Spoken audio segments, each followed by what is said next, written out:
এরপরে দেখবেন তারা আল্লাহরও দোষ খুঁজবে।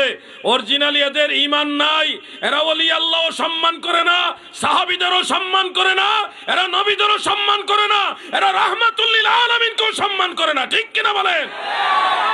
আর জবানে সাহাবায়ে কেরাম নিরাপদ না, যার জবানে হক্কানি আউলিয়ায়ে কেরাম নিরাপদ না, সে আর যাই হোক, যত ফেমাস ব্যক্তি হোক, যত ভাষা জানক, যত বড় স্কলার হোক, আর যাই হোক, সে ভালো মুসলমান হতে পারে না।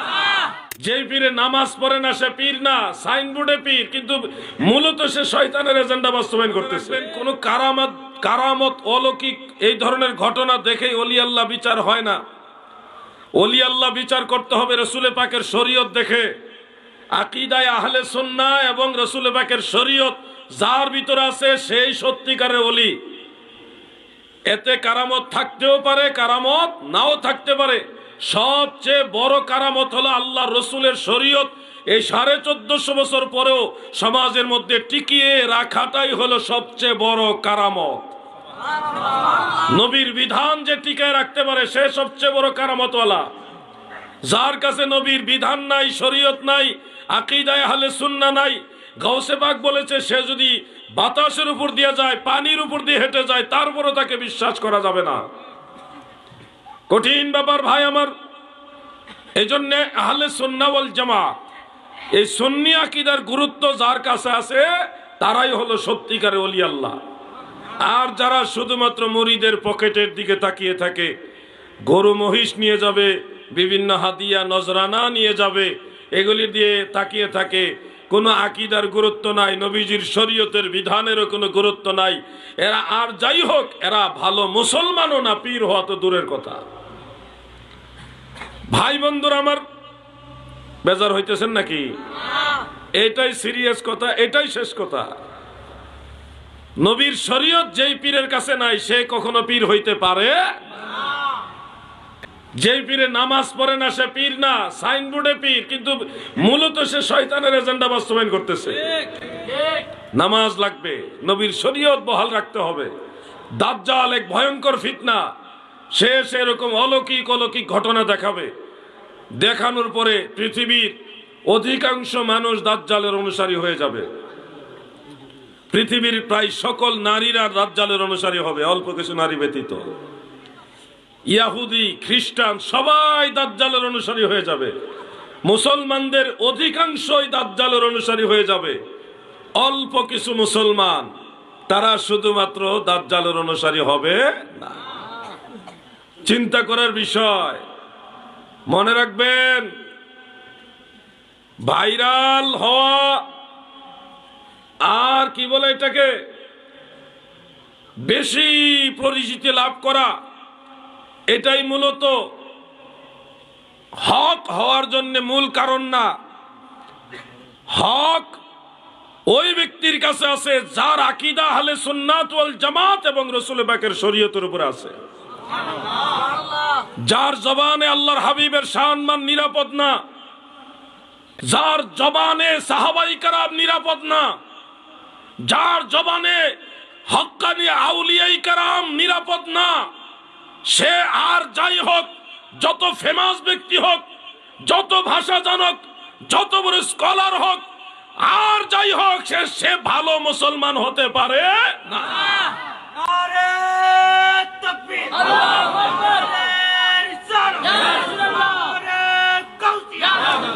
প্রিয় ভাইরা, আমি যুবক ভাইদেরকে উদ্দেশ্য করে বলছি,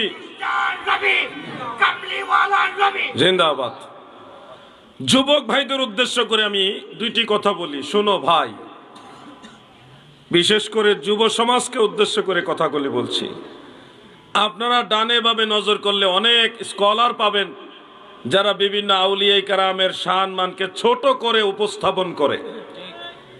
আব্দুল কাদের জিলানী এইভাবে নাম বলে, হযরত বলতে চায় না, রহমাতুল্লাহ আলাইহি, এটাও বিপদে পড়ে অনেক সময় বলে, অনেক সময় বলে না। এমনকি বলে শাহজালাল, শাহপরান তারাই জান্নাতে যাবে কিনা গ্যারান্টি নাই। খাজা গরিবে নওয়াজ নিয়ে, বিভিন্ন আল্লাহর ওলিদেরকে নিয়ে এমন ভাবে মানুষের সামনে উপস্থাপন করে মনে হয় যে পীর আউলিয়ারা তারা মনে হয় জান্নাতি দলের অন্তর্ভুক্ত কিংবা জান্নাতি মানুষ বা নবীর তরিকার মানুষ ছিলেন না, তাদেরকে ওইভাবে ফোকাস করা হয় না, তাদেরকে হেয় ভাবে একটু তনকিস আকারে ওনাদেরকে উপস্থাপন করা হয়। এই ধরনের বক্তা তোমরা অনেক পাবে। যেই মানুষগুলি পীর মাশায়েখদেরকে অসম্মান করে, ছোট করে উপস্থাপন করে, তোমরা ভালো করে নজর করে দেখবে তারা সাহাবীদের কারো কারো সমালোচনাও করে। হযরত উসমান রাদিয়াল্লাহু আনহুর সমালোচনা করে, হযরতে আমিরে মুআবিয়া রাদিয়াল্লাহু আনহুর সমালোচনা করে, হযরতে আব্দুল্লাহ ইবনে জুবায়ের, হযরতে আম্মা জান আয়েশা রাদিয়াল্লাহু তাআলা আনহা, এরকম বিশিষ্ট বিশিষ্ট সাহাবীদের সমালোচনা করে। যাদের জবানে আল্লাহর ওলিরাও নিরাপদ না, তাদের জবানে সাহাবাই কেরামও নিরাপদ না, সাহাবীদেরও দুষ্টুটি তারা খুঁজে এবং বলে সাহাবারা সত্যের মাপকাঠি না। এই ধরনের বক্তব্য তারা দেয়। দিতে দিতে একটা সময় গিয়ে দেখা যায় এই মানুষগুলি বিভিন্ন নবীদেরও দোষ খুঁজে। মুসা নবী এই দোষ করছে, ইউনুস নবী এই ভুল করছে, আদম নবী এই ভুল করছে, অমুক নবী ওই ভুল করছে। চিন্তা করেন বিষয়টা। পীর আউলিয়াদের সমালোচনা করতে করতে সাহাবীদের সমালোচনা করে। এমনকি যাদের জবানে পীর আউলিয়াদের সমালোচনা হয়, পীর মুর্শিদের সমালোচনা হয়, তারা একসময় সাহাবীদেরও দোষ খুঁজে। অমুক সাহাবী খারাপ, অমুক সাহাবী এই দোষ করছে, সাহাবারা সত্যের মাপকাঠি না। সাহাবীদের সমালোচনা করতে করতে এরা এক সময় কয় মুসা নবী এই ভুল করছে, নাউজুবিল্লাহ, ইউনুস নবী ওই ভুল করছে, আইয়ুব নবী এই ভুল করছে, আদম নবী এই ভুল করছে। দেখেন, পীর আউলিয়াদের দোষ ত্রুটি যারা খুঁজতেছে তারা কিন্তু নবীর সাহাবীদেরকেও ছাড়ে না, তারা দোষ খুঁজতে খুঁজতে নবীদেরও দোষ খুঁজে।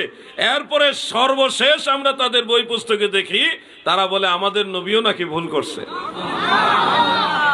এমনকি তারা লিখেছে, সূরা নসরের তাফসীরের মধ্যে লিখেছে, নবীজি নবুয়ত এবং রিসালতের দায়িত্ব পালন করতে গিয়ে যত দোষ ত্রুটি ভুল ত্রুটি করেছেন এগুলির জন্য আল্লাহ তাআলা বলেছেন ওয়াস্তাগফির, আপনি এগুলির জন্য ক্ষমা প্রার্থনা করুন।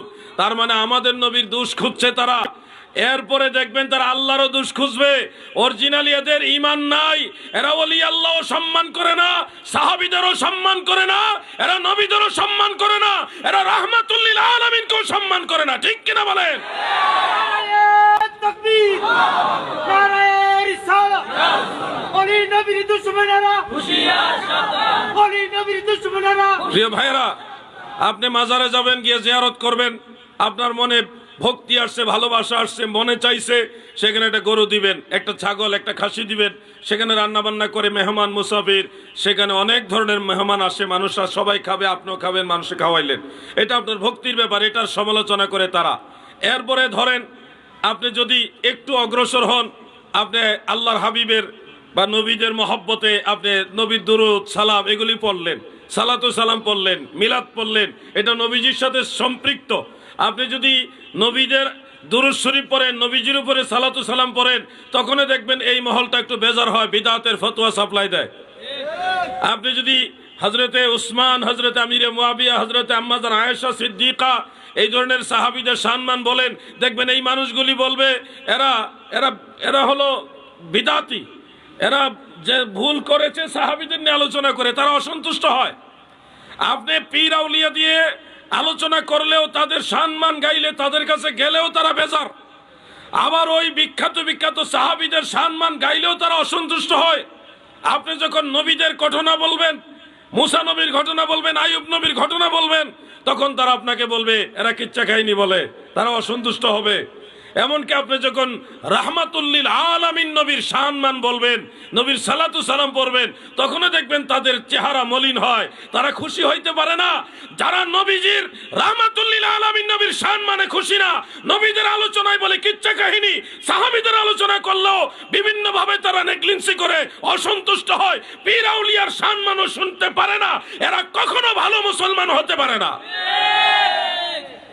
এরা গিয়ে দেখবেন মাজার ভাঙার চেষ্টা করে, মাজার ভেঙে ফেলবে। মাজার মাজার এমন ভাবে আমাদের যুবকদের মাথায় ঢুকাইছে, মাজার মানে খারাপ জিনিস, মাজার মানে শিরকের আড্ডা, মাজার মানে বেদাত, মাজার মানে এখানে ইসলাম বিরোধী কাজ। এইভাবে মানুষের সামনে এই জিনিসটা উপস্থাপন করেছে।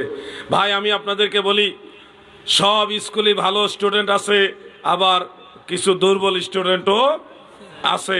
প্রতিষ্ঠান সবাইকেই চেষ্টা করে ভালো রেজাল্ট করানোর, শিক্ষকরা সবাই চেষ্টা করে প্রত্যেকটা স্টুডেন্টস যেন ভালো রেজাল্ট করতে পারে, চেষ্টা কিন্তু সবাই করে। আপনার প্রতিষ্ঠান, স্কুল হোক, মাদ্রাসা হোক, কলেজ হোক, সব স্টুডেন্ট কিন্তু মেধার দিকে এক সমান হয় না, একটু এদিক সেদিক হয়। তো সব জায়গায় ভালো আছে, সমাজেও ভালো আছে, মন্দ আছে। আপনার ফ্যামিলি তো সবাই একেবারে ওলি আল্লাহ তা না, সবাই একেবারে যে ভালো ভিআইপি সাধু এরকম না, কিছু মানুষ আছে যারা ভালো না, পুরোপুরি ভালো না। তো সব জায়গায় তো ভালো আছে, মন্দ আছে, বিভিন্ন দরবারেও কিছু ভালো মানুষ আছে এবং কিছু মন্দ মানুষও আছে, তাদেরকে সেখানে সুস্থ করার চেষ্টা চলছে। উলিয়ারা তো আসেই অসুস্থ মানুষকে সুস্থ করার জন্যে। হাসপাতালে গিয়ে দেখবেন কত অসুস্থ রোগী কাতরাচ্ছে, তাদের চিকিৎসা দিয়ে সুস্থ করার চেষ্টা চলছে। হসপিটাল হলো এই শরীরের চিকিৎসার একটা প্রতিষ্ঠান, আর আত্মার জগতের অসুস্থতার চিকিৎসা কেন্দ্র হলো পীর আউলিয়াদের দরবার। ঠিক না বলেন? সেখানে তো কিছু খারাপ মানুষ থাকবেই, তাদেরকে তো চিকিৎসা দেওয়া হচ্ছে, চেষ্টা চলতেছে। এর মাঝে যত দোষ খুঁজতেছে, এ মাজারে অমুকে দাড়ি রাখছে না, অমুকে গিয়ে মাজারে নামাজ পড়ছে না, অমুকে নারী পুরুষ এক মাজারে ধরেন যাচ্ছে, মাজারের ঢুকতে বড় রাস্তা, এই রাস্তায় পুরুষও যাচ্ছে, পর্যায়ক্রমে নারীরাও যাচ্ছে। আমি নাম বলে দেই, একেবারে ক্লিয়ারলি বলে দেই, একবারে খোলাসা করে বলি, কিছুদিন আগে